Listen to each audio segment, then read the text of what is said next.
Hi everyone, it's Toby from La Bicicletta, and today I want to talk to you about Giro Cycling Shoes. Now, a bit of a backstory first. Eric Horton used to head up Specialized BG cycling shoe program, and he thought that while their shoes were really good for many reasons, their design principles were a little bit too rigid for his liking. So he wound up in Giro's hands, and they told him he can take whatever materials and whatever time necessary to make the shoe best to his liking. So, these shoes, their biggest selling points can be broken into three categories. The first being engineering, the second being the last, and the third being support. The big story with engineering of these shoes was that Giro teamed up with Easton Carbon Sports to design a carbon outsole specifically for this project. Now, Easton has a well-established and well-respected reputation for their design as well as manufacture of carbon. And what they gave this project was a carbon outsole with the highest stiffness to weight ratio on the market. One thing that strikes me about the soles is that the heel step as well as the toe step are actually not replaceable, so time will tell to see how well they hold up. With respect to the upper, it's made of Teijin 100 microfiber, which you find in high-end Nike and Puma soccer shoes. Now, what do we have to learn from soccer shoes? Well, soccer players tend to kick, run, jump, slide, pivot, go through mud.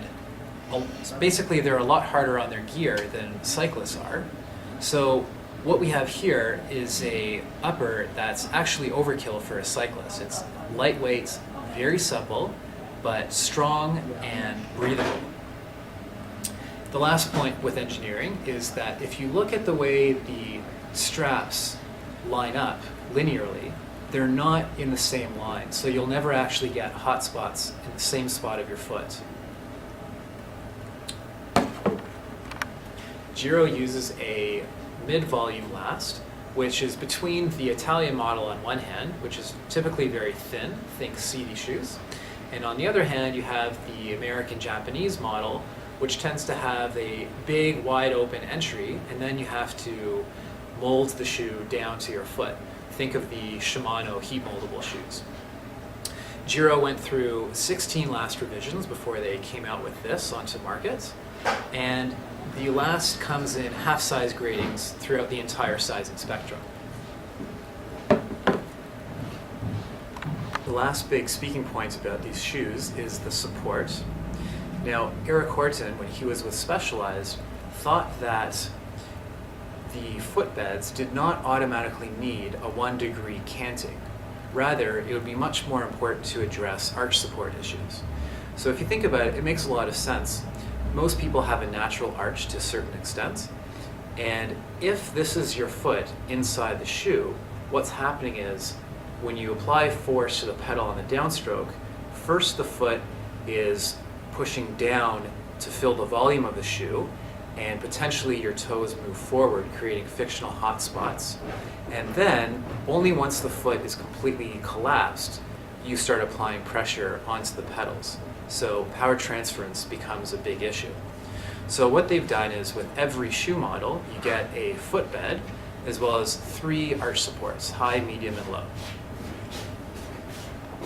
Moving through the range of shoes on offer here, at the top of the line we have the ProLite SLX, and the idea was Giro wanted to make the lightest cycling shoe on the market.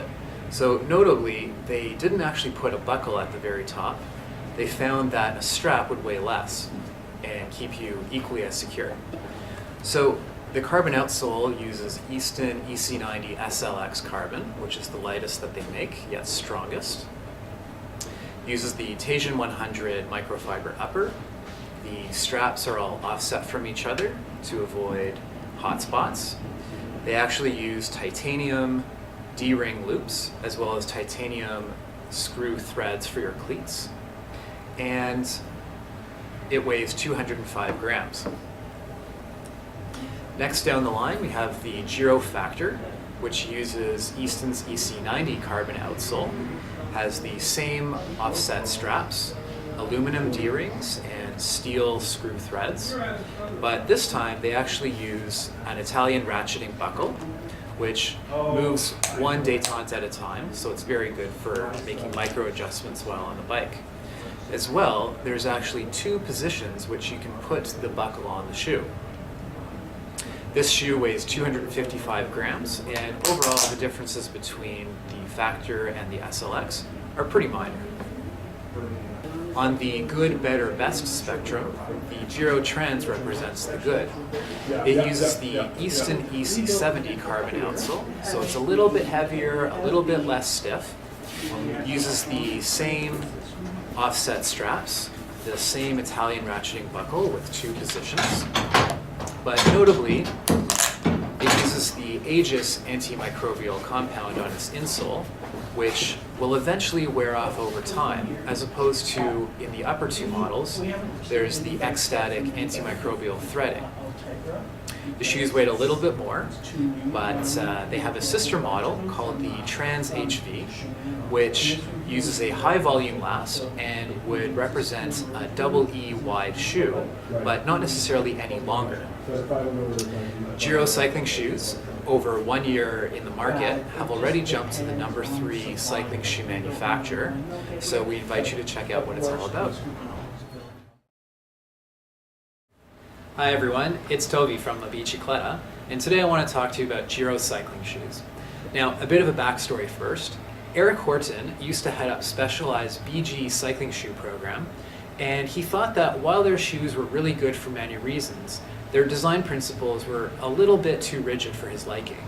So he wound up in Giro's hands, and they told him he can take whatever materials and whatever time necessary to make the shoe best to his liking. So these shoes, their biggest selling points can be broken into 3 categories. The first being engineering.